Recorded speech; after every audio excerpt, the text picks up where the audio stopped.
Alright, it's been a while since I did a tutorial video, so got a hot end clogged here.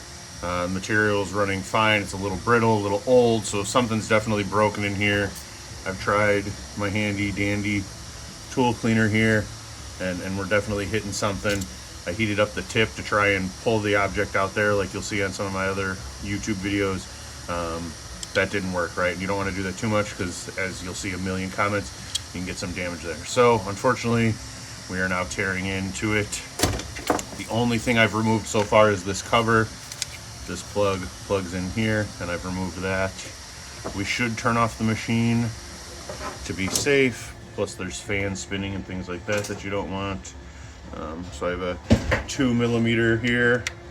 It's gonna pop off these screws. Unfortunately for this repair, probably going to have to take off the entire gear extruder. But in order to do that, this guy has to come off first anyways, so let's pull this off, take a look, see if there's anything in the nozzle. I'm pretty confident that our problem is going to be more in the extruder, this guy up here. But we shall see. So always use caution. I just had this up to 250 degrees to try and push material through it, right? So that's why you see that's maybe not the smartest way to make sure it's not hot, but be safe when doing that. And there's our problem. If I can zoom in without dropping the camera too much here. So this guy is jammed up in the extruder somewhere. My guess, this brand of filament, unfortunately we get giant blobs sometimes. The thickness of the material is not the consistent 1.75 millimeters that we're looking for. So my guess is there's a thicker blob up here somewhere. So next up, we are going to take off our cutter. This one, for some reason, they made a standard. So it's not metric. It is a 1/16. So we're gonna take this screw out. Not all the way, just enough to get our cutter back. That is sharp, be careful. It will very much go into your hand quickly if you put enough pressure on it. So keep that kind of up and out of the way and protect yourself. In here now we have 3 screws, 1, 2 on the bottom, and 3. So let's go ahead and start pulling that apart.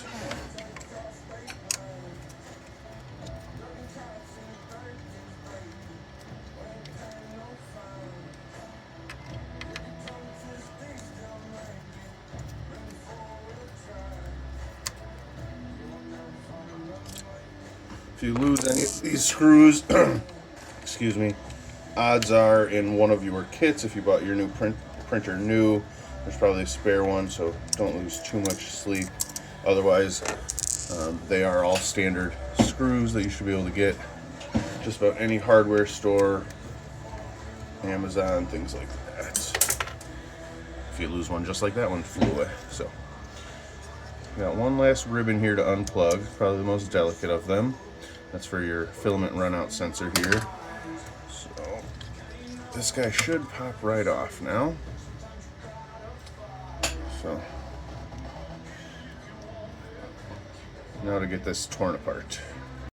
All right, so over to our bench so we don't lose any more of these screws, because we have 4 more to take out here to figure out what is going on inside of here.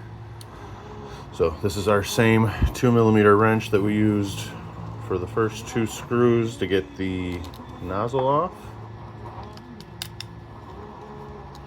I believe these are also the same size screws that we used to take this completely off of the hot end assembly.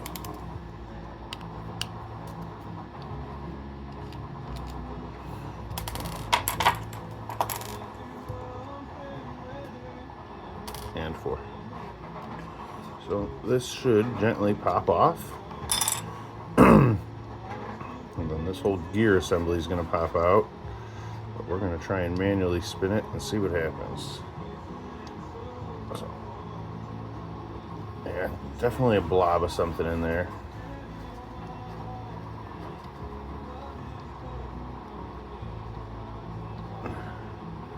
It doesn't want to come out the way it came in. And there it is. So it might be hard to see on camera, but we have just a little blob there. And this could be maybe a foreign object in there. It looks a little bit darker than the rest of the material. So it could be foreign object debris, FOD, as we call it in the quality control industry. But other than that, I think she should be clear here. Let's see.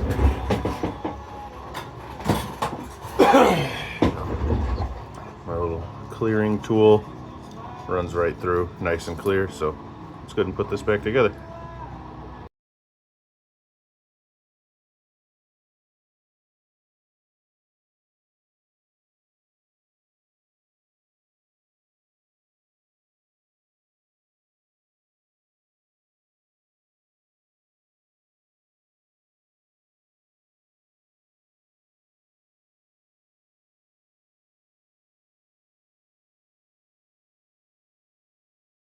All right, so now we're going to power on the machine, get it up to temperature, and run some filament through it.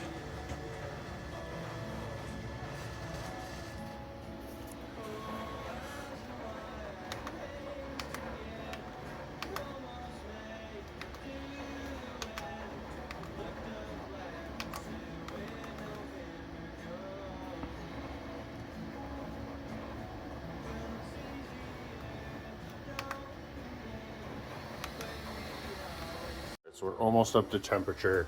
Got some decent inland PLA from my local micro center here.